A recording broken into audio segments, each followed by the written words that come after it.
بسم اللہ الرحمن الرحیم۔ جس گھر میں فیصلوں کا اختیار عورت کے پاس ہو وہاں بچوں کے رشتے نہ کرو، کیونکہ عورت کے کمزور فیصلے اس گھر کو کسی بھی لمحے تباہ کر سکتے ہیں۔ مرد کی زبان، عورت کی حیا، اولاد کی فرما برداری گھر کے سکون کے لیے اتنی ہی اہم ہے جتنی زندہ رہنے کے لیے سانسیں۔ مرد آنکھیں نیچی کرنے کو، عورت پردے کو جہالت سمجھتی ہے، مگر عجیب بات ہے دونوں کو عزت اور احترام کی تلاش ہے۔ ایک پاک دامن عورت اگر اپنی تربیت کرنا چاہتی ہے تو وہ ان چیزوں سے دوری اختیار کرے جو اسے دوسروں میں بری لگتی ہیں۔ وہ میاں بیوی کبھی غریب نہیں ہو سکتے جو یہ کام کرتے ہیں، جو محنت کرتے ہیں اور اللہ پر یقین رکھتے ہیں، جو گھر میں اسلام کو نافذ کرتے ہیں۔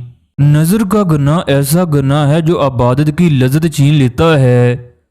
جو عورت دوسروں کی برائی کر کے ان کے گھروں میں فتنہ اور شر پھیلائے، ذلت اور رسوائی اس عورت کا مقدر ہوتی ہے۔ جب ایک پاک دامن عورت اپنے بدکار مرد کو آئینہ دکھاتی ہے تو وہ مرد برا مان جاتا ہے۔ زبان کے ہاتھ نہیں ہوتے، مگر بعض اوقات عورت کو ایسا تھپڑ مارتی ہے کہ عورت عمر بھر کے لیے گونگی ہو جاتی ہے۔ غربت ہمیشہ ستیلی ماں ہوتی ہے، جبکہ دولت 1001 رشتے نکال لیتی ہے۔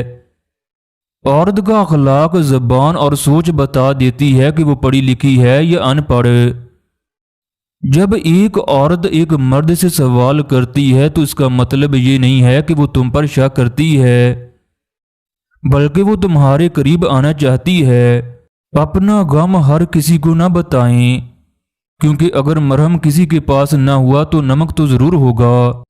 شادی اس وقت کرو جب تمہیں رشتوں کی قدر معلوم ہو، جب تمہیں دوسروں کا احساس ہو، جب تم اپنی بیوی کی خواہشات کو پورا کرنے کا حوصلہ رکھتے ہو، جب تم آنے والے بچوں کے لیے اچھی سوچ رکھتے ہو، جب تم گناہ سے بچنا چاہتے ہو۔